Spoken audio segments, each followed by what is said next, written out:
Welcome to the Slop Temple. We pray this video helps. You start by preparing the phone. Charge it and join a reliable Wi-Fi network so backups don't stall. Next, sign into your Google account and make sure account sync is enabled. This is essential because Google Drive stores app data, contacts, and settings. Once done, go to Settings, then System, then Backup to access the backup switch. Toggle Google Drive Backup on to initiate the process. This gives you a simple, automatic safety net without third-party apps.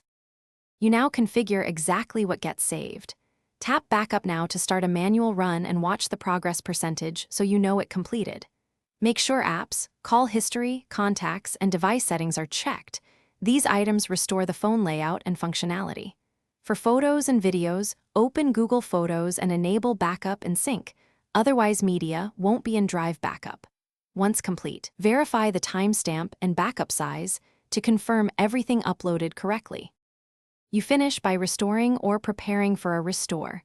On a reset or new device, sign into the same Google account during setup and choose to restore from your latest backup. This pulls apps, settings, and basic data.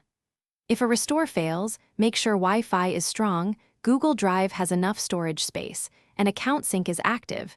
These are common culprits. If problems persist, export critical photos and files manually to a PC or external drive as an immediate fallback. Thanks for watching. Consider subscribing if we helped you.